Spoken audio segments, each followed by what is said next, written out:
La compatibilité des couples de même signe astro, let's go! Donc, s'il y a une chose qu'il faut comprendre avant cette vidéo, c'est qu'on est un thème astral en entier, OK? On n'est pas juste notre signe solaire. Donc, même si vous êtes deux Gémeaux, deux Béliers, whatever, votre personnalité va être nécessairement différente à cause de votre thème astral, entre autres. Donc, les nuances de notre personnalité vont être montrées dans notre thème astral en entier. C'est pour ça que j'offre des compatibilités ou des analyses de thème astral dans mon lien en bio au besoin. Alors, si on commence avec les couples de Bélier et de Bélier, c'est souvent des couples de caractère. À part si l'un a plusieurs placements en signe d'eau, par exemple, ça peut tamiser, adoucir un peu la relation. Mais sinon, c'est des go-getters, ou du moins, c'est des gens qui sont tournés vers l'action, qui veulent que les choses avancent. Puis des fois, c'est des gens de caractère, ils peuvent se taper un peu sur la tête, être têtus entre eux. Mais reste que c'est un couple très passionné de base.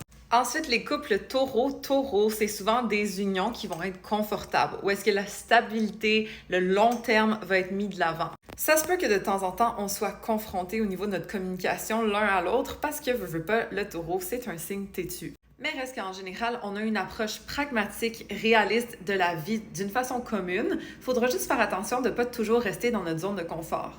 Ensuite, deux Gémeaux ensemble, c'est sûr qu'ils vont avoir du fun, c'est sûr qu'ils vont rire ensemble, c'est sûr qu'ils vont faire des activités, être stimulés mentalement l'un par l'autre. En tout cas, ce sera pas plate dans ce couple-là. Faudra juste faire attention à ne pas trop se disperser parce qu'on est deux personnes curieuses qui veulent toucher à tout, donc quelqu'un qui peut ancrer l'autre, ça peut aider.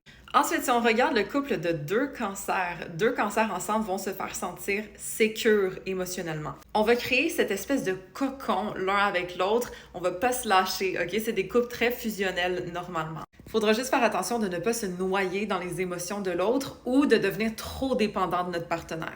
Ensuite, un couple de lions, c'est une union qui rayonne, OK? C'est un couple qui a besoin de reconnaissance, de valorisation, d'être fier de leur partenaire. Des fois, on est un petit peu enfant ensemble, on a besoin de jouer, d'avoir du fun, de sortir. Il faut simplement faire attention à l'ego lorsqu'on est deux lions ensemble parce que parfois, on a tendance à être un petit peu orgueilleux ou du moins essayer de prendre le dessus sur l'autre, de gagner, etc. Donc, juste à vérifier.